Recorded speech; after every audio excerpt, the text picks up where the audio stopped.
வழிபட வேணும். இதெல்லாம் அரசாங்கத்துக்குரிய சொத்தா நாங்கள் கேட்குறோம். எங்கட காணியத்தான் நாங்கள் கேட்குறோம். அவையண்ட காணியில் எந்த வித சொத்தும் அவையிட்ட கேட்க இல்லை பாருங்க. அதில் புத்த பிக்கு மேர் கொஞ்சம் பேர் நிற்கிறேன் பாருங்க. சின்ன பிக்கு மேர் 2 பஸ் வந்துருக்குது. இந்த 2 பஸ்ஸில் வந்து யாழ்ப்பாணத்துலேருந்து நாங்கள் இப்போ அங்கே தான் போகிறோம். இதில் அந்த ஆர்ப்பாட்டம் நடந்து கொண்டு இருக்குது பாருங்கள். எவ்வளோ வாகனங்கள் வந்து கொண்டு கொண்டு பாருங்கள். ஜனாதிபதி இப்போ தற்சமயம் பார்த்து கொண்டே இருப்பார், நேரடியாக பார்த்து கொண்டு இருப்பார். இப்போ எங்களுடைய அன்பு ஆதரவு எங்களோட நாட்டு மக்கள் என்று சொல்லி நீங்கள் தெரிஞ்சால் நேரடியாக இப்போ எங்களை சந்திக்கக்கூடிய அளவில் நீங்கள் இருக்கிறீர்கள். கிட்டத்தட்ட 35 ஆண்டுகளாக மக்கள் தன்னுடைய காணியை இழந்த நிலையில் இங்கே வாழ்ந்து கொண்டு இருக்கிறார்கள். பல இடங்களில் போராடின மக்கள் இன்றைக்கு ஜனாதிபதி செயலகத்துக்கு முன்பாக இந்த ආර්පාඩத்தில் ஈடுபட்டு வருவது பார்க்கக்கூடிய ජනාධිපතිතුමාට අපේ අම්මලාගේ ඉඩම් එතන තියෙනවා. ඒක ඒගොල්ලන් අපිට පෙන්නලත් නැහැ. ඒ කියන්නේ පෙන්නන්න එතනට යන්න බෑ. එච්චරට ඒ පළාත් ඔක්කොම ආමීලාට ගාවට ඒක දීලා තියෙනවා.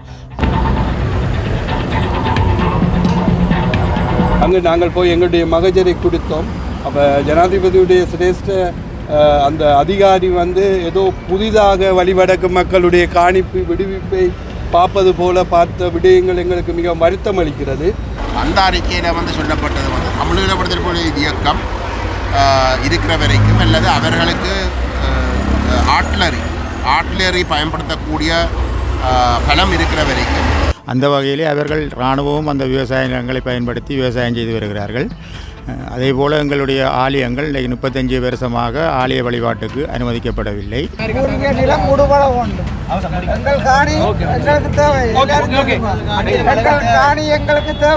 1990ஆம் ஆண்டு ஜூன் மாதம் 15ஆம் தேதி இராணுவத்தின் யுத்தம் காரணமாக வெளியேற்றப்பட்டார்கள். இற்ற வரைக்கும் வலியாம்படக்கிலே 2400 ஏக்கர் காணி விடுவிக்கப்படாமல் இருக்கிறது. அன்பு தமிழ் உறவுகளுக்கு வணக்கம். இன்றைக்கு எங்கே நிற்கிறேன்னு சொல்லி சொன்னால் கொழும்பில் நிற்கிறேன். கொழும்பு ஜனாதிபதி செயலகத்துக்கு முன்பாக தான் நிற்கிறேன். இங்கே நான் 2வது பதிவு பண்ண போகிறேன். பல்வேறுபட்ட இடங்களில் மக்கள் ஆர்ப்பாட்டங்களை ஊர்களில் செய்தார்கள். தற்போது இந்த காளிமுகத்திடலில் ஜனாதிபதி செயலகத்துக்கு முன்பாக காணிக்கான உரிமைக்கான இந்த போராட்டங்களை முன்னெடுத்து வருகிறார்கள். அதுவும் அமைதியான முறையில் பதாகைகளோடு வச்சு தான் இந்த போராட்டங்களை முன்னெடுத்து வருகிறார்கள். இவர்கள் இந்த காணி பிரச்சனை கிட்டத்தட்ட 38 வருடங்களாக இந்த காணி பிரச்சனை இருந்து வருகிறது. வடக்கு கிழக்கு பல்வேறுபட்ட இடங்களில் இராணுவத்தினர் அத்துமீறி குடியேறி மக்கள் நிலங்களில் பயிர் செய்கிறார்கள் மற்றும் அவர்களின் காவலர்களை கட்டியிருப்பதாக மக்கள் குற்றச்சாட்டுகளை வைத்து இந்த ஆர்ப்பாட்டங்களை செய்து வருகிறார்கள். இது சம்பந்தமான ஒரு முழுமையான காணொலியை தான் தரப்போகின்றேன். அதைவிட தற்போது ஜனாதிபதியை சந்திப்பதற்காக ஒரு 4 பேர் அடங்கிய குழுவினரும் சென்றிருக்கிறார்கள். அவர்கள் வந்ததுக்கு பிறகும் அவர்களிடம் ஜனாதிபதி என்ன விடயங்களை பகிர்ந்தார் என்பதையும் இந்த காணொலியில் உங்களுக்கு தரப்போகிறேன். வாருங்கள் காணொலிக்கு போகலாம். எங்கள் நிலம் எமக்கு வேணும் என்றும் தொனிப்பொருளில் போராட்ட குழுவினர் மயிலட்டி பகுதியில் இரவு 8:30 மணி போல் ஆரம்பிக்கப்பட்ட இந்த பயணமானது கொழும்பு நோக்கி அமைந்தது. இதன்போது கிளிநொச்சியை அண்மித்த இடத்தில் கிளிநொச்சியில் இரவு உணவை 10 மணி போல் எடுத்துக்கொண்டார்கள். அதன் பின்பு அங்கிருந்து புறப்பட்ட இந்த பயணமானது புத்தளத்தின் ஊடாக சென்று கொழும்பை சென்றடைந்தது. கொழும்பில் சிறு ஓய்வெடுத்த பின்பு இந்த போராட்டங்கள் நடைபெற்றன. இது தொடர்பாக தான் இந்த காணொளியில் முழுமையாக அமைகிறது. அவர்கள் எவ்வாறான பயணங்களை மேற்கொண்டார்கள், இந்த பயணத்தின் நோக்கம் என்ன என்பதனை இந்த காணொளியில் முழுமையாக தரக்கூடிய மாதிரி இருக்கும். தொடர்ச்சியாக இணைந்திருங்கள். மக்கள் தங்களின் உரிமைக்காக பல்வேறுபட்ட அடக்குமுறைகளுக்கு எதிராகவும் போராடி வருகிறார்கள். என்ன வேறு குணம் எங்கே நிற்கிறீங்க? இப்போ நாங்கள் கிளிநொச்சியில் நிற்கிறோம். நாங்கள் காணி விடுவிப்பு தொடர்பாக எத்தனை மணிக்கு வழிகட்டிங்க? அங்கே யாழ்ப்பாணத்துலேருந்து 8:30க்கு வழிகட்டேன். நாங்கள் இப்போ கிளிநொச்சி பஸ் ஸ்டாண்டில் நிற்கிறோம். இப்போ மக்களுக்கு பசி சாப்பாடு கொடுத்து சாப்பிட்டு கொண்டிருக்கிறோம். நாங்கள் இப்போ கொழும்புக்கு எங்களோட காணி விடுவிப்பு சம்பந்தமாக ஜனாதிபதி செயலகத்துக்கு சென்று ஒரு கவனஈர்ப்பு போராட்டம் ஒரு அமைதியான கவனஈர்ப்பு போராட்டம் செய்வதற்கு போய்கொண்டிருக்கிறோம். ரைட். அதை மகஜரும் தயாரித்து கொண்டு வந்திருக்கிறோம். சரி சரியா பாருங்க. அதெல்லாம் நிற்குது. அந்த 2 வருஷம் பாருங்க அதில் நிற்குது. எல்லாம் சாப்பிட்டு ஆக்கலைன்னு தான் வேற போயினோம். வழிகட போகுது. கிளிநொச்சியிலேருந்து பஸ் வழிகட போகுது பாருங்க. உனக்கு பாருங்க மக்கள், இப்போ நாங்கள் வந்து புத்தளத்தில் நிற்கிறோம் பாருங்க. 2 வருஷத்துக்கு இப்போ பிளேண்டி குடிச்சினாங்க. சரியாக வந்து 3:10 டைம் வந்து இந்த கடையெல்லாம் பிளேண்டி குடிச்சினாங்க. நிறைய மக்கள் நிற்கிறாங்க. எல்லாம் பஸ்ஸில் வரைக்கும் பிளேண்டி குடிச்சிங்களா? பிளேண்டி குடிச்சினீங்களா? பிளேண்டி குடிச்சினீங்களா? இல்லை இல்லை நான் என்ன குடிக்க வேறுங்க ஏறுங்க ஏறுங்க ஏறுங்க மேலே ஏறுங்க. 2 டீ குடிச்சேன். 2 காணுமா வேறுங்க. இப்போ நாங்கள் கொழும்புக்கு வந்துட்டோம். போய் குளிக்க போகிறோம். குளிச்சுட்டு தான் திருப்பி அந்த ஆர்ப்பாட்ட இடத்துக்கு போக போகிறோம். பாருங்க வந்து ஆக்கள் வந்து பஸ்ஸை இறங்கி பின்னால் நடந்து வந்துகிட்ருக்கிறோம். பாருங்க மலையில் ஏறி வந்து கொண்டிருக்கிறோம். பாருங்க எந்த இடம் மட்டும் தெரியாது, ஒரு இடத்துல வந்து நிற்கிறோம்.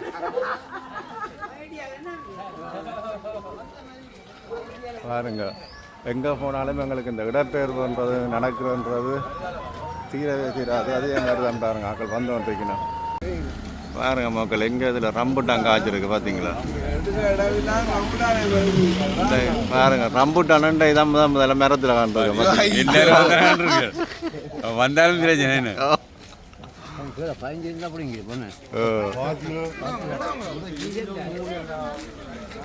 காலை சாப்பாடு வந்து டீயும் பனசும் கொடுப்படுது. பாருங்கள் இதில் பனசு கொடுப்படுது.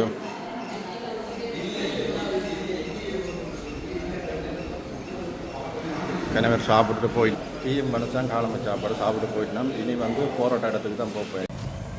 நான் ஜோசப் அல்பர்ட் அலோசியஸ். நான் பலிகாம் வடக்கிலே 5 நாள் அமைதி போராட்டம் நடந்து இப்போ இறுதிக்கட்டமாகவும் தொடரும் போராட்டமாகவும் செய்வதற்கு நாங்கள் இருக்கிறோம். எங்களோட போராட்டத்தின் ஒரு முயற்சியாக ஜனாதிபதியிடம் மகஜரை கையளிப்பதற்கு வந்திருக்கிறோம். எங்களோட பலிகாம் வடக்கிலே உள்ள விடுவிக்கப்படாத மக்கள் அனைவரும் வந்திருக்கிறார்கள். அவையண்ட காணி 1990ஆம் ஆண்டு ஜூன் மாதம் 15ஆம் தேதி இராணுவத்தின் யுத்தம் காரணமாக வெளியேற்றப்பட்டார்கள். இற்ற வரைக்கும் பலிகாம் வடக்கிலே 2400 ஏக்கர் காணி விடுவிக்கப்படாமல் இருக்கிறது. அதிலே மக்கள் குடியிருப்பு கூடுதல் 150% மக்கள் குடியிருப்பாக இருக்கும். 50% விவசாய நிலங்கள். இந்த விவசாய நிலங்கள் அவ்வளவும் இராணுவம் காடு வளர்த்து வைத்திருக்கிறார்கள். அதிலே சில ஏக்கர்களை விவசாயம் செய்கிறார்கள் தாங்கள். அதே எங்கட மக்களுக்கு விடுவிக்கப்படும். அதே நேரம் எங்கட பலியாம் வடக்கில் உள்ள மக்களுடைய காணி பூர்வீக காணிகள் அதிலே அரச காணி எதுவும் இல்லை. ஆனபடியால் அந்த தனியார் காணி அவ்வளவத்தையும் எங்களுக்கு மீள கையளிக்க வேண்டும். அதுதான் எங்களோட கோரிக்கையாக முன்வைக்கிறோம். நாங்கள் மற்ற நீங்கள் இன்னொன்று வந்து அங்கே வந்து மயிலிட்டியில் வந்து ஒரு கவனிப்பு ஆர்ப்பாட்டம் மட்டுமே இருக்கணும். நீங்கள் அமைச்சர்மார் வந்த எல்லாரும் கஜாவே என்ன உங்களுக்கு நடவடிக்கை? எந்த பதிலும் எங்களுக்கு பதிலும் வரவும் இல்லை, நடவடிக்கை எடுக்கப்படவும் இல்லை. அரசு அதிகாரிகளிலிருந்து அரசியல்வாதிகளிலிருந்து எல்லாரும் வந்துட்டு போனவை எந்த விதமான பதிலும் எங்களுக்கு கிடைக்கல இற்ற வரைக்கும். அப்போ அதெல்லாம் நீங்கள் அடுத்த கட்டமாக இது ஒரு முயற்சியை நாங்கள் செய்கிறோம். இந்த அமைதி போராட்டம் தொடரும். இப்போ ஜனாதிபதியிட கையளிச்சுவோம். அடுத்த இடம் பேர் எங்கே போகக்கூடிய அளவுக்கு நாங்கள் எங்களோட முயற்சியை செய்திருக்கோம். எங்களோட மக்களின் காணி எங்கள்கிட்ட ஒப்படைக்கும் வரை கடைசி நிலம் விரிவிக்கும் வரை நாங்கள் இந்த போராட்டத்தை தொடருவோம். சொல்லுங்கள் என்னண்டு. 2013ஆம் ஆண்டு 5ஆம் மாதம் 22ஆம் தேதி வர்த்தகமானி அறிவித்தல் அரசாங்கத்தால் விடுக்கப்பட்டிருக்குது.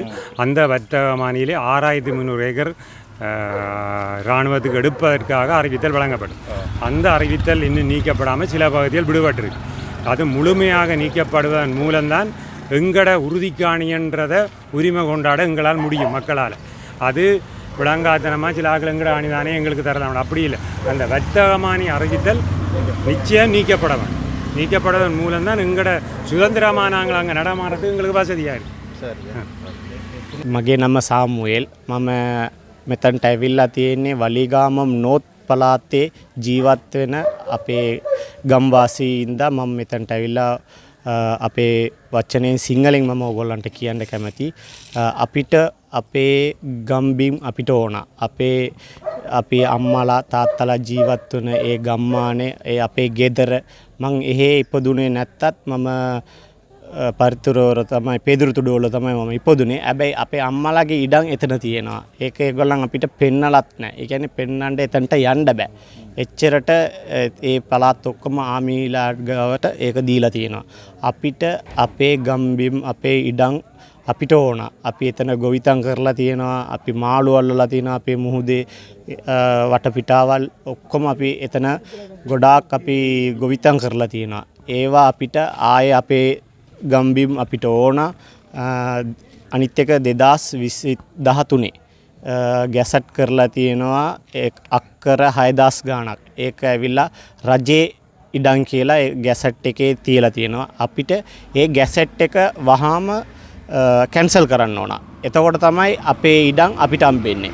ඒ ගැසට් එක වහාම කැන්සල් කරලා අපේ ජනතාවගේ ඉඩම් අපිට දෙන්න. කරුණා කරලා අපි ඒක ඉල්ලා සිටිනවා. අපිට ආසයි අපි ඉපදුන ගම්මාන ඇස්සට ආයෙ ගිහිල්ලා අපිට එතන ජීවත් වෙන්න ඕන කියලා අපිට ආසයි. ඒක ජනාධිපතිතුමාට අපි මේක දැන් දෙවෙනි පාර අපි උද්ඝෝෂණයක් කරා මයිලිටි වල. හැබැයි කිසිම රජයේ පැත්තෙන් අපිට කිසිම සහයෝගයක් දුන්නේ නැහැ. මේක අපේ දෙවෙනි අදීරේ. මීට වඩා කොහේ හරි වෙන තැනකට යන්න පුළුවන් නම් අපි ඒකත් කරන්න ලෑස්ති. අද අපි අවිල්ලා තියෙනවා අපේ මහජර් එක එයාට බාර දෙන්න. අපි ඒක දීලා සාමයෙන් අපි ආය අපේ ගම්බලා අපි පිටත් වෙනවා. මේකටත් අපිට හරි උත්තරයක් ලැබුණ නැත්නම් අපි ඊට වඩා කොහෙද අපිට රික්වෙස්ට් කරන්න පුළුවන්ද එතනටත් අපි යන්න ලෑස්ති. மலையாளம் வடக்கு முள்ளுடியர் சங்கத்தினுடைய செயலாளர். நாங்கள் இன்றைக்கு ஜனாதிபதியினுடைய காரியாலயத்துக்கு முன்னாலே நாங்கள் ஒரு சிறிய அமைதி வழி போராட்டத்தை செய்வதற்காக நாங்கள் எங்களுடைய மக்கள் இங்கே கூடியிருக்கிறார்கள். இதுக்கு காரணம் என்னென்று கேட்டால் யுத்தம் முடிந்து 15 ஆண்டுகளாகவும் எங்களுடைய நிலங்கள் விடுவிக்கப்படவில்லை. கூடுதலான நிலங்கள் விவசாயம் செய்கின்ற நிலங்களாகவும் கிட்டத்தட்ட 2500 ஏக்கர் கிட்ட நிலம் விடுவிக்கப்பட வேண்டும். அதிலே மக்கள் குடியிருப்புகளை தவிர்த்த ஏனைய விவசாய நிலங்கள் 2000 ஏக்கர் கிட்ட வரும். அந்த விவசாய நிலங்கள் மூன்று போகவும் விவசாயம் செய்யக்கூடிய நிலங்களாக இருக்கின்ற காரணத்தினாலே எமது உற்பத்தியிலே பாரிய வீழ்ச்சி கடந்த காலங்களில் ஏற்பட்டிருக்கிறது. அதை நிவர்த்தி செய்யும் முகமாகவும் விவசாயிகள் விவசாயம் செய்ய வளம் இருந்து நிலமில்லாமல் இருக்கின்ற காரணத்தினாலும் எங்களுடைய விவசாய நிலங்கள் உடனடியாக விடுவிக்கப்பட வேண்டிய தேவை இருக்கிறது. அந்த வகையிலே அவர்கள் இராணுவமும் அந்த விவசாய நிலங்களை பயன்படுத்தி விவசாயம் செய்து வருகிறார்கள். அதேபோல் எங்களுடைய ஆலயங்கள் 35 வருஷமாக ஆலய வழிபாட்டுக்கு அனுமதிக்கப்படவில்லை. யுத்த காலத்தில் இருந்த ஆலயங்கள் எல்லாம் 2012ஆம் ஆண்டு பிறகு இடித்து தரமட்டமாக்கப்பட்டது. அதற்கு இருந்த இடமே தெரியாமல் இருக்கின்றது. அதை பொறுத்தவரையிலே எங்களுடைய பகுதியில் இருக்கின்ற மிக முக்கியமான ஆலயங்கள் கிறிஸ்தவ ஆலயம் 2, மற்றது சைவாலயங்கள் 4, அவையெல்லாம் இடித்து தரமட்டமாக்கப்பட்டிருக்கிறது. இருந்த இடமே தெரியவில்லை. அப்போ எங்களுடைய சமய வழிபாடுகள் சமய கிரிகைகளையெல்லாம் நாங்கள் செய்வதற்குரிய இதை நாங்கள் இழந்திருக்கின்றோம். அந்த வகையிலே எங்களுடைய சமய நம்பிக்கையை நாங்கள் கட்டியெழுப்பும் முகமாக எமது ஆலயங்கள் முதலிலே திறந்து விடப்பட வேண்டும். நல்லெண்ணக்க அடிப்படையிலே எங்களுடைய ஆலயங்களை திறந்து விட்டு ஜனாதிபதியோ அமைச்சர் சொன்னது அந்த ஆலயங்களை போய் வழிபடலாம்னு சொல்லியிருக்கு. ஆனால் திருப்பியும் ஆலயம் வழிபாடுறது இல்லாமல் மூடப்பட்டதான்னு சொல்லி வழிபடுறாங்க. ஆலயங்கள் பலாளி ராஜேஸ்வரி அம்மன் ஆலயம் கிட்டத்தட்ட ஒரு 3 வருஷமாக வழிபாட்டுக்கு மாத்திரம் வெள்ளிக்கிழமையில் திறந்து விட்டவை. அதுவும் இப்போ தற்காலிகமாக இடைநிறுத்தப்பட்டு மூடப்பட்டிருப்பதாக செய்திகள் வந்திருக்கிறது. தொடர்ந்து அந்த ஆலயத்தை திறந்து விடுவதாக இப்போ ஒரு செய்தி வந்திருக்கின்றது. அது எங்களுடைய வெளியாம் வடக்கிலே மிகப்பெரிய ஒரு அம்மன் ஆலயம். அந்த ஆலயத்தை மிக விரைவிலே திறந்துவிட்டு அதை புனர்நிர்மாணம் செய்ய வேண்டும். அதேபோல் மயிலட்டி கொலவியங்கலட்டி விநாயகர் ஆலயம், மயிலட்டி மருதடி விநாயகர் ஆலயம், காணிக்க மாத ஆலயம், மற்றது சிவச்சியார் ஆலயம் போன்ற ஆலயங்களையும் உடனடியாக திறந்து விட வேண்டும். இது மக்கள் அவர் பாதுகாப்புக்கு என்று சொல்கிறார்கள். ஆனால் அங்கே பாதுகாப்புக்காக காணியை வைத்திருப்பதாக எங்களுக்கு தெரியவில்லை. எல்லாம் பச்சை காடாக இருக்கின்றது. அப்படிப்பட்ட இடத்திலே நாங்கள் இப்போ இராணுவத்தை எழும்ப சொல்லி கேட்கல. நாங்கள் முதல்ல இந்த பெற்ற காடாக இருக்கின்ற காணிகளையும் இராணுவம் விவசாயம் செய்கிற நிலங்களையும் உடனடியாக எங்களுக்கு விடுவிக்க வேண்டும். விடுவித்த பிறகு அடுத்த கட்டம் தங்களுடைய பாதுகாப்பு கருதி அவர்கள் மேலதிகமாக எங்களுக்கு அதை விடுவிக்க நடவடிக்கை எடுக்கலாம். முதலிலே எங்களுக்கு 10 இருக்கிற காணிகள் அவர்கள் விவசாயம் செய்கிற காணிகளை உடனடியாக விவசாயம் அனுமதித்து எங்களுடைய விவசாயம் நடவடிக்கைகளை தொடர்வதற்கு அனுமதிக்க வேண்டும். நன்றி. நன்றி. என்னென்ன மக்களே, தற்போது ஒரு இடத்துல நாங்கள் சாப்பிட்டு குளித்து வழிகட்டுட்டு இப்போ நாங்கள் அந்த கோல்பேஸுக்கு ஜனாதிபதி செயலகத்துக்கு முன்னுக்கான ஆர்ப்பாட்டத்துக்கான ஏற்பாடுகளை நடந்து கொண்டிருக்கு. பாருங்கள், பின்னாக்கால் 2 பஸ் வந்திருக்குது. இந்த 2 பஸ்ஸில் வந்து யாழ்ப்பாணத்துலேருந்து வந்து நாங்கள் இப்போ அங்கே தான் போகிறோம். அங்கே போயிட்டு ஏனைய விஷயங்களை பார்க்கக்கூடிய மாதிரி இருக்கும். தொடர்ந்தும் இணைந்திருங்கள். ஜனாதிபதி செயலகத்துக்கு முன்பாக இருந்து தொடரக்கூடிய மாதிரி இருக்கும். தற்போது வந்து காலை முகத்தில் வந்தாச்சு. ஜனாதிபதி செயலகத்துக்கு முன்னுக்கு வந்துட்டோம் பாருங்கள். பின்னுக்கு வந்து மக்கள் வந்து இறங்கி கொண்டு நிற்கிறோம். போலீஸார் வந்து அதில் சின்ன ஒரு அதான் கேட்டுக்கொண்டிருக்கிறோம். ஏன் வந்து என்ன மாதிரி வந்தது என்னத்தை வந்தன்றபடி எங்களை வந்து போலீஸார் வந்து அவதானித்து கொண்டிருக்கிறோம். பின்னுக்கு தான் ஜனாதிபதி செயலகம் இருக்குது. இனித்தான் அங்கே போயிட்டு தான் எல்லாருமே போய் சந்திக்கலாது. குறிப்பிட்ட சில பேர் தான் சந்திக்கக்கூடிய மாதிரி இருக்கும். அங்கே போய் பார்ப்போம். ஜனாதிபதி சந்திச்சுட்டு வந்தது பிறகும் உங்களுக்கு அதுக்குரிய விஷயங்களை தெரியப்படுத்தலாம். அதை விட இப்போ வந்து அமைதியான வழியில் வந்து ஒரு கவன ஈர்ப்பு போராட்டத்தை வந்து முன்னெடுக்கிறதுக்காக தான் அவர்கள் வந்திருக்கிறார்கள். பொறுத்திருந்து பார்ப்போம் என்ன நடக்கப்போண்டு. போலீஸார் வந்து அவர்கள்ட்ட கேட்டு விசாரணைகளை செய்து கொண்டிருக்கோம். என்ன நடக்க போகுது, என்னத்துக்காக வந்திருக்கிறது, அவரோட நோக்கம் என்னென்ற விடயங்களையும் இதில் அவதானிக்கக்கூடிய மாதிரி இருக்கு. பாருங்கள், இந்த 2 பஸ்ஸுலேயும் தான் வந்து நாங்கள்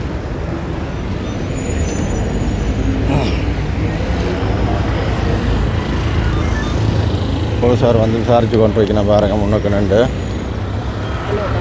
ஓ என்ன ஆர்ப்பாட்டத்தை வந்து இருக்கிறீங்களா?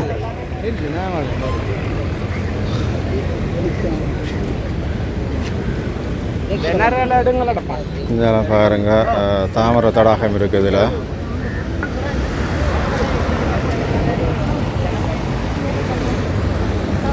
இந்த இடத்துல வந்து ஆர்ப்பாட்டத்துக்கு வந்து ஒதுக்கி இருக்கிறதாக சொல்லப்பட்டிருக்குது. இதில் பாருங்கள், இராணுவத்தின் வாகனம் ஒன்று வந்து வந்துருக்குது.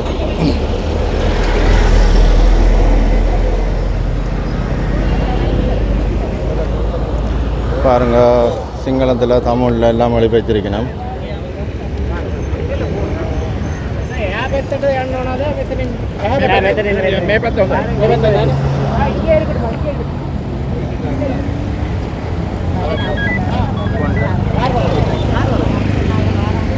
பாருங்கள், இதில் தான் வந்து ஆர்ப்பாட்டக்காரர் வந்து நிற்கிறேன் பாருங்கள்.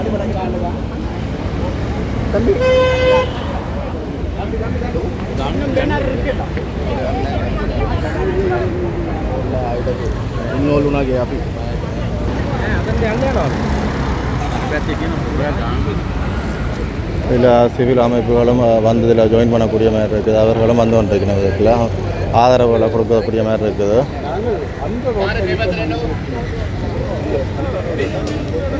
இப்போ வந்து போராட்டக்காரர் வந்து பாதையை கடந்து மற்ற சைட்டை போய் கொண்டிருக்கணும் பாருங்கள்.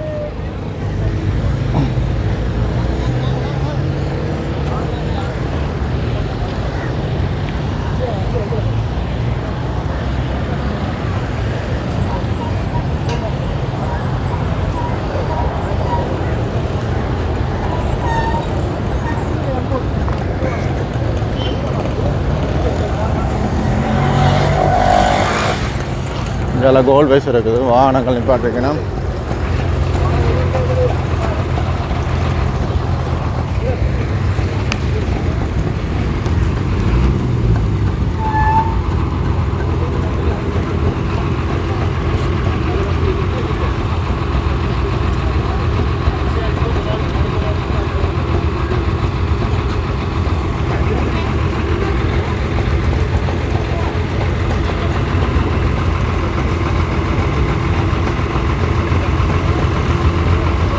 பாருங்க ஐயா, பாருங்க நடக்க இல்லாத வயதிலையும் ஐயா வந்து கொண்டிருக்கார் பாருங்க.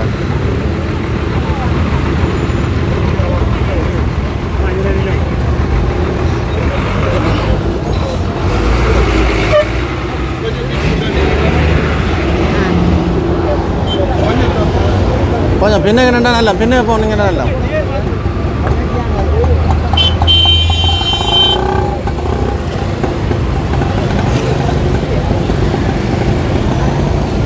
இல்லை போலீஸாரம் குவிக்கப்பட்டிருக்கிறேன் முன்னக்கு பாருங்க. ஒன்றாய் எழுபோம் என்ற ஒரு பெரிய ஒரு பேனர் ஒன்று இருக்குது பாருங்க. இல்லை முன்னக்கு உண்மையிலேயே மாபெரும் கவன ஈர்ப்பு போராட்டம் நடக்குது. கிட்டத்தட்ட வந்து 35 ஆண்டுகளாக மக்கள் தன்னுடைய காணியை இழந்த நிலையில் இங்கே வாழ்ந்து கொண்டிருக்கிறார்கள். பல இடங்களில் போராடின மக்கள் இன்றைக்கு வந்து ஜனாதிபதி செயலகத்துக்கு முன்பாக வந்து இந்த ஆர்ப்பாட்டத்தில் ஈடுபட்டு வருவது பார்க்கக்கூடிய மாதிரி இருக்குது. உண்மையில் அவர்களுடைய இந்த காணிக்கான பிரச்சனைகள் வந்து உண்மையிலேயே தீர்க்கப்பட வேண்டும். அதற்காக தான் இந்த மக்கள் வந்து இந்த போராட்டங்களை ஈடுபட்டு கொண்டு போய் நாங்கள் பார்க்கக்கூடிய மாதிரி இது சம்பந்தமாக என்ன நடக்குது, எப்படியான செயல்பாடுகள் நடக்குது அனைத்து விடயங்களையும் பகிர்வதற்காக தான் நானும் வந்திருக்கேன். பொறுத்திருந்து பார்ப்போம் இங்கே என்ன மாதிரியான விடயங்கள் நடக்குது என்பதனை பொறுத்திருந்து பார்க்கக்கூடிய மாதிரி இருக்கும்.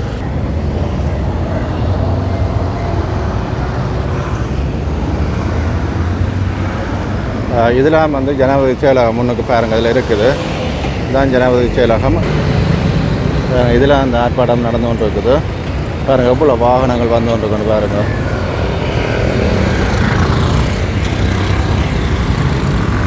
ஃபுல்லாகவே வாகனங்களாக தான் இருக்குது பாருங்கள். ஃபுல்லாக வந்து கொண்டு வாகனங்கள், நிறைய போலீஸாரும் வந்து கொண்டு வைக்கணும்.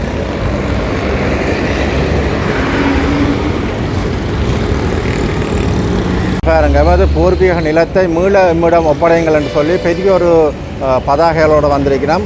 ஒன்றாக எழுவோம் என்ற ஒரு பதாகை இருக்குது. அப்படி பல்வேறுபட்ட கோஷங்களோடு தமிழ், சிங்களம், ஆங்கிலத்தில் வந்து அந்த பதாகைகளை வச்சு தான் இந்த ஆர்ப்பாட்டங்களை முன்னெடுத்து வருகிறார்கள். நாங்கள் எல்லா விவரமும் இந்த மக்கள் சொல்லி கொண்டிருக்கணும். உங்களுக்கு திருப்பி நான் சொல்ல தேவையில்லை. ஜனாதிபதி அவர்களுக்கு மிகவும் பணிவான ஒரு வேண்டுகோள், எங்களோட ஊருக்கு எங்களோட வீட்டை விடும்படி மிகவும் தாழ்மையுடன் கேட்டுக்கொள்கிறோம். கடைசியாக இருக்கிற ஒரே ஒரு எங்களுக்கு இருக்கிற ஒரு குடிமானம் இந்த ஜனாதிபதி வந்து விடுவென்ற நம்பிக்கை சகல பேருக்கும் எல்லாருக்கும் உலக ரீதியாக இருக்குது. அந்த நம்பிக்கையை நீங்கள் கெடுக்காதீங்க. ஜனாதிபதி இப்போ தற்சமயம் பார்த்து கொண்டே இருப்பார், நேரடியாக பார்த்து கொண்டிருப்பார். இப்போ எங்களில் அன்பு, ஆதரவு, எங்களோட நாட்டு மக்கள்னு சொல்லி நீங்கள் தெரிஞ்சால் நேரடியாக இப்போ வந்து எங்களை சந்திக்கக்கூடிய அளவில் நீங்கள் இருக்கிறீர்கள். இருந்தும் நீங்கள் இந்த ஏன் விடாமல் இருக்கிறீர்கள் என்று எங்களுக்கு தெரியலேண்டும் சில நேரம் நினைக்கலாம். ஆனால் மக்கள் எல்லாருக்கும் உள்ளுக்கு புரியும். ஆனால் பாதுகாப்பு கருதி அவர்கள் வெளியில் அதை வெளிவிட மாட்டாமல் ஊமைகள் மாதிரி இருக்கிறார்கள். இந்த ஊமை நிலை நாங்கள் இறந்துடுவோம், நெடுக நிலைக்காது. சில நேரத்தில் இது பெரியொரு நீங்களே ஒரு ஒரு ஆர்ப்பாட்டம் தீவிரவாத இதில் இருந்தால் வந்து ஜனாதிபதியாக இருக்கிறீர்கள். உங்களோட சரித்திரம் எல்லாம் எங்களுக்கு தெரியும், எங்களோட வயதுக்கு. ஆனால் எங்களை அதே போல் நீங்கள் சுதந்திரம் அடைஞ்ச ஜனாதிபதியாக வந்த மாதிரி எங்களையும் அப்படி ஒரு நிலைக்கு விட வேணும் என்று சொல்கிறத நாங்கள் உலக ரீதியாக உங்களை வினயமாக கேட்டுக்கொள்கிறோம். நாங்கள் இறக்க போகிறோம். எங்களோட வயது பார்க்க தெரியுது உங்களுக்கு சரிதான். நாங்கள் எங்களோட பிள்ளைகள் எங்கே போயிருக்கிறது காணி விட்டால் எங்கே போயிருக்கிறது, விளையாடி விடையிலேண்டா அங்கே இருக்கிறது. எங்களோட பிள்ளைகளை என்ன சொல்ல நாளைக்கு வரலாறு அகதிகள் என்று தான் சொல்ல போகுது தொடர்ந்து. இவையோட தகப்பன் டைமர் இவைகளுக்கு சொத்து பத்து தேடையில், காணி தேடையில், இவைகள் எங்கேயோ ரோட்டுகளில் தெருவில் இருந்து உழைக்காம விசிலடித்த குடும்பங்கள், பரம்பரைகள், ஊர்கள் என்று சொல்ல போகிறாங்க. எங்களுக்கு முன்னாலே அகதியான்னு சொல்லாட்டிலும் எங்களை விட்டுட்டு எங்களுக்கு பட்டம் இதுதான் இருக்கும். இடம்பெயர்ந்தேன்னு நான் சொல்லலை. ஏன்னு சொல்லி கேட்டால் இடம்பெயர்றா விரும்பி இடம்பெறேன்.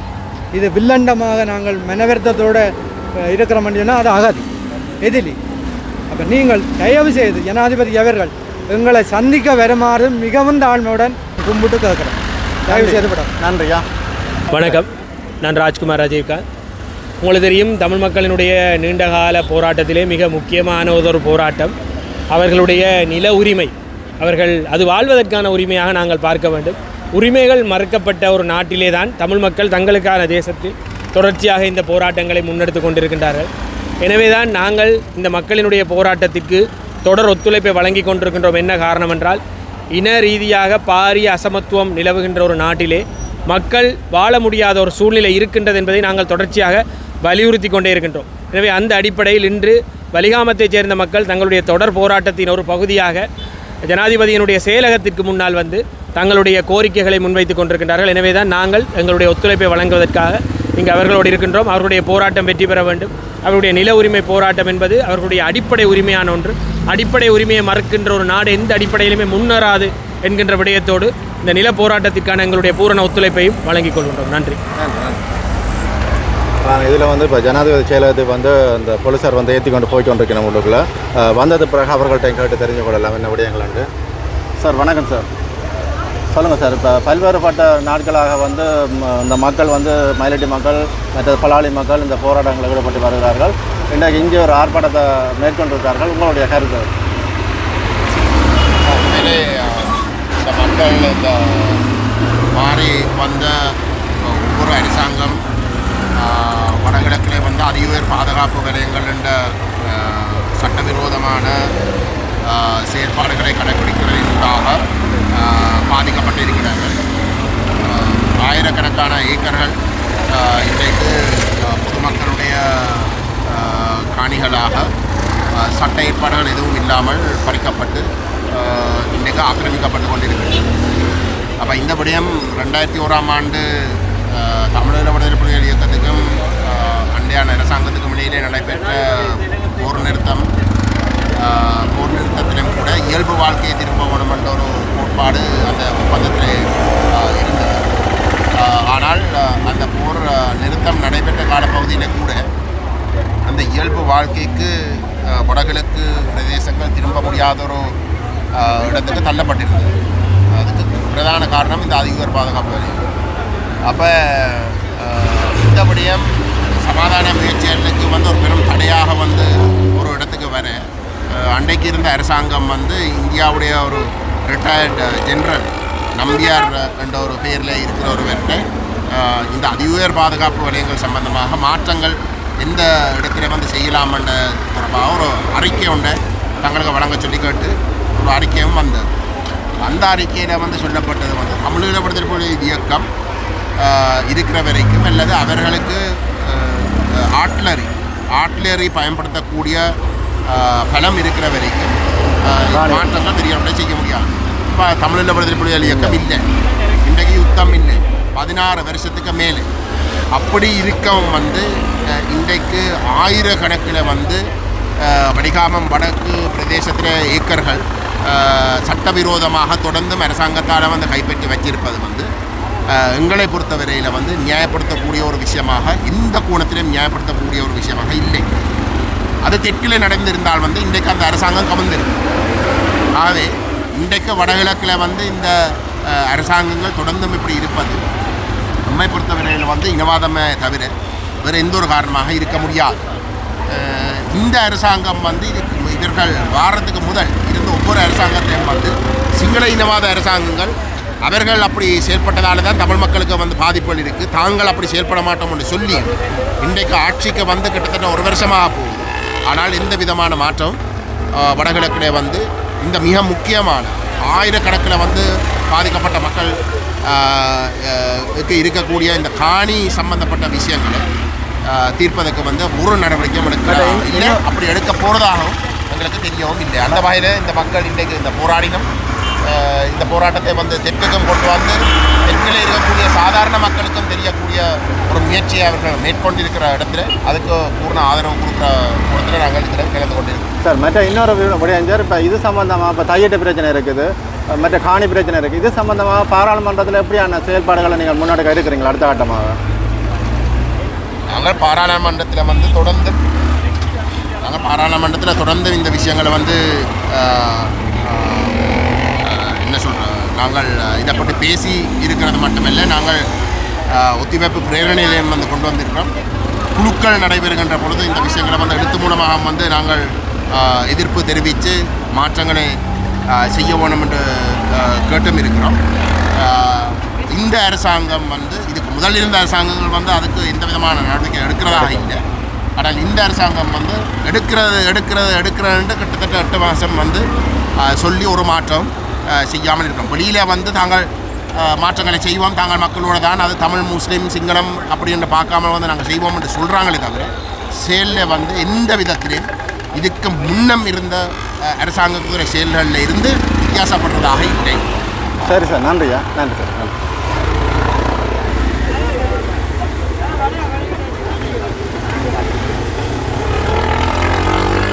பாருங்கள், அதில் வந்து புத்த பிக்கு மேர் கொஞ்சம் பேர் வந்து நிற்கிறேன் பாருங்கள், சின்ன பிக்கு மேர் என்னத்தை வந்து நிற்கிறோம்னு தெரியல. இந்தியால பக்கம் ஆர்ப்பாட்டங்கள் நடந்து கொண்டு இருக்குது பாருங்கள். இதில்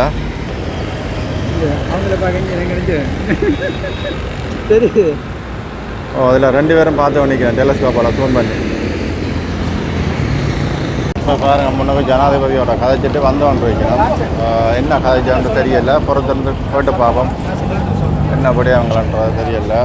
நாங்கள் இன்று இதில் முன்னெடுத்த யாழ் வலி வடக்கு மக்களுடைய கவன ஈர்ப்பு போராட்டத்தின் ஒரு படியாக இங்கிருந்து போலீஸ் அதிகாரிகளினால் எங்களிலிருந்து 5 நபர்களை கூட்டி சென்றார்கள். அங்கு ஜனாதிபதியினுடைய மக்கள் தொடர்பக காரியாலயத்துக்கு கூட்டி சென்றிருந்தார்கள். அங்கு நாங்கள் போயிருந்த நேரம் எங்களை சந்திப்பதற்காக சத்ரு மல்ராஜ் என்ற ஜனாதிபதியினுடைய சிரேஷ்ட அதிகாரியினை எங்களுக்கு சந்திப்பதற்கான ஒரு சந்தர்ப்பத்தை ஏற்படுத்தி தந்தார்கள். அங்கு நாங்கள் போய் எங்களுடைய மகஜரை கொடுத்தோம்.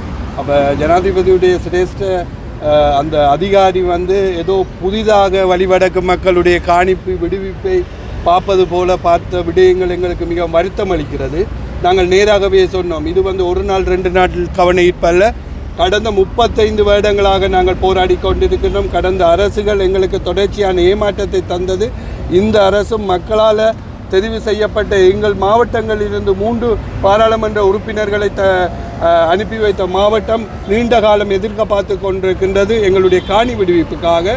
ஆகவே நாங்கள் இதை ஒரு ஆவலோடு எதிர்பார்க்கின்றோம். ஜனாதிபதியினுடைய கவனத்தை கொண்டு போய் உடனடியாக இந்த காணியை விடுவிப்பதற்காக. அவர் அதனைத் தொடர்ந்து உடனடியாக பாதுகாப்பு செயலகத்தினுடைய உதவி பாதுகாப்பு செயலாளரை ஃபோனில் தொடர்பு கொண்டு எங்களுடைய விடயங்களை வாட்ஸ்அப்பில் அனுப்பி வைப்பதாக தெரியப்படுத்தி உடனடியாக எங்கள் முன்னிலையில் அனுப்பி வைத்திருந்தார். அதன்பின் ஜனாதிபதி செயலகத்தினால் ஒரு கடிதம் ஒன்று எங்களுடைய மகஜரை அடையாளப்படுத்தி பாதுகாப்பு செயலகத்துக்கு அனுப்பி வைக்கப்பட்டிருக்கிறது. அதே நேரத்தில் அவர்களால் சொல்லப்பட்ட விடயம், தாங்கள் ஜனாதிபதி மற்றும் பாதுகாப்பு அமைச்சு மற்றும் காணி அமைச்சு மற்றும் ஏனைய அரச திணைக்களங்கள் அல்லது அரசு அதிகாரிகள், போலீஸ் மற்றும் GA மற்றும் ஆளுநருடன் இணைந்து இது தொடர்பாக கதைப்பதற்கு உத்தேசித்திருப்பதாக என்னும் திகதி கூடிய குறிப்பிட இல்லை. இது எங்களுடைய விடயம் நாங்கள் மிகவும் ஆணித்தரமாக சொன்னோம். இவ்வாறான ஏமாற்றும் செயற்பாடு கடந்த அரசு போல இருக்கக்கூடாது. இதை நாங்கள் ஒருபோதும் அனுமதிக்க மாட்டோம். இல்லை என்றால் நாங்கள் அவ்வளவு பேரும் இங்கே கிழமை கணக்காக கூடாரம் அமைத்து தங்குவோம். எங்களுடைய காணியை நீங்கள் தர இல்லை என்றால் அதை நம்பித்தான் நாங்கள் 9 மணித்தியாலத்துக்கு மேலே பசியும் தாகத்தோடு நாங்கள் இந்த வெயிலில் காத்திருக்கிறார்கள். ஆகவே எங்களுடைய காணியை நீங்கள் உடன் ஒப்படைக்கப்பட வேண்டும் என்றதை ஆணித்தரமாக வலியுறுத்தி இருக்கிறோம். விரைவில் பதில் சொல்வதாக அவருடைய எழுத்து மூலமான ஒரு ஆவணம் தந்திருக்கிறார்கள். நாங்கள் இதற்காக காத்திருப்போம். 1 கிழமை 2 கிழமை 14 நாட்களுக்கு இடையில் எங்களுக்கு ஒரு நல்ல செய்தி இல்லை என்றால் இந்த போராட்டம் மிகவும் மேலதிகமாக தொடரும் என்பதை நான் இந்த மக்கள் சார்பாக முன்வைக்கிறேன். நன்றி. අද දවසේ යාපනි දිස්ත්‍රික්කයේ වලිගාම මුතුර ජනතාව විශේෂයෙන් 1990 ඉඳලා අවතන් වෙච්ච ජනතාව මේ වෙනකොටත් අවතන් වෙලා ජීවත් වෙන ජනතාව 200ක පමණ පිරිසක් අද දවසේ ජනාධිපති ලේකම් කාර්යාලය ඉදිරිපිටට ඇවිල්ලා උද්ඝෝෂණයක් පැවැත්වුවා තමුන්ගේ ඉඩම් ටික නිදහස් කරන්න කියන එක. ඒ වගේම 2013 මේ ජනතාවගේ අක්කර 6000ක පමණ ඉඩම් අත්පත් කර ගැනීම සඳහා ගැසට් නිවේදනයක් දාලා තිබෙනවා. ඒ ගැසට් නිවේදනයත් නැවත ඉල්ලා අස්කරගන්න කියන යෝජනාව ඉදිරිපත් කරමින් උද්ඝෝෂණ පැවැත්වුවා. ඒ අවස්ථාවේදී ජනාධිපති ලේකම් කාර්යාලයෙන් විශේෂයෙන් ජනාධිපති මහජන සභාතා කාර්යාලයට 5 දෙනෙක්ව රැගෙන ගියා. ඒදී සාකච්ඡාවක් පැවැත්වුවා. ඉතින් කියන්න ඕන පරණ සිස්ටම් එකම තමයි. කිසිම වෙනසක් නැහැ කියන එක තාම පැහැදිලි. මොකද හිටපු සහකාර ලේකම් ජනාධිපති ශ්‍රේෂ්ඨ සහකාර ලේකම් චතුර මල්රාජ් මහත්මයා හම්බ වුණේ. එතුමා මේ ප්‍රශ්නේ පිළිබඳව පැහැදිලිතාවයකින් නෙමෙයි කතා කරේ. එතුමා ඊට පස්සේ ලැප්ටොප් එකට ගියාම තියෙනවා මේ ප්‍රශ්නේ පිළිබඳව තොරතුරු උමාරු වෙච්ච ඒවා. නමුත් එතුමාට පැහැදිලිතාවයක් නැහැ මේ උතුරේ ඉඩම් ප්‍රශ්නේ පිළිබඳව. ඉතින් ඒ වෙලාවේ එතුමාට කරගන්න දෙයක් නැහැ. ඉතින් එතුමා සුවද සාකච්ඡාවක් කරා ඒක කියවිය යුතුයි. ඊට පස්සේ එතුමා ආරක්ෂක අමාත්‍යාංශයේ සහකාර ලේකම් මහත්මයෙකුට කතා කරා. එතුමාත් ටිකක් දන්නේ නැහැ වගේ තමයි මේ කතා කරේ මේ කොහොමද මේවා වෙන්නේ කියන එක පිළිබඳව ගැටලුවක් තිබෙනවා. ඉතින් සාකච්ඡා කරලා ඒගොල්ලන් කියපු එකක් තමයි මේ පිළිබඳව තව මුලින් ඉඳලා ආරම්භ කරන්න ඕන කියලා. අපි දන්නේ නැහැ මොකද්ද මේ මුලින් ඉඳලා ආරම්භ කරන්න ඕන කියන කාරණාව. මුලින් ඉඳලා කොහෙන්ව ආරම්භ කරන්න ඕන කියලා ඒගොල්ලන් කියපු එකක් තමයි ඉඩම් අමාත්‍යාංශයේ ඒ වගේම දිස්ත්‍රික් දිසාපතිතුමා සහ අනිකුත් නිලධාරීන් එකතු කරගෙන සාකච්ඡාවක් කරන්න ඕන. මීට කලින්ම සාකච්ඡාවක් කිරීම සඳහා යෝජනා වෙලා තිබෙනවා. නමුත් තාමත් දිනේ යෝජනා කරගෙන නැහැ සහ ඉඩම් අමාත්‍යාංශයේ තොරතුරු ටික ලබලා දීලා නැහැ කියන එක තමයි කිව්වේ. ඊට පස්සේ අපි සාකච්ඡා කළා. ඊට පස්සේ ඒගොල්ලන් කිව්වා වහම මේ සාකච්ඡාවක් කරනවා. ඊට පස්සේ ඒගොල්ලන් ආරක්ෂක අමාත්‍යාංශයකට අපි ඉන්න වෙලාවෙම ලිපියක් සකස් කරලා මේ පිළිබඳ අවධානය යොමු කරන්න කියන එක ආරක්ෂක අමාත්‍යාංශයට කියලා තියෙනවා. මේගොල්ලන්ගේ ඉඩම් ටික දැන් එයාපෝස්ට් එකට දීලා තියෙනවා අක්කර 338ක් වගේ. ඒට අමතරව ආරක්ෂක නිලධාරීන් ඉඩම් ටික දාන්න නිසා ඒ ඉඩම් වල මේ වෙනකොට ඒගොල්ලන් පුස්තකාන්ත කරුවා මර්ධනාපන උදාගත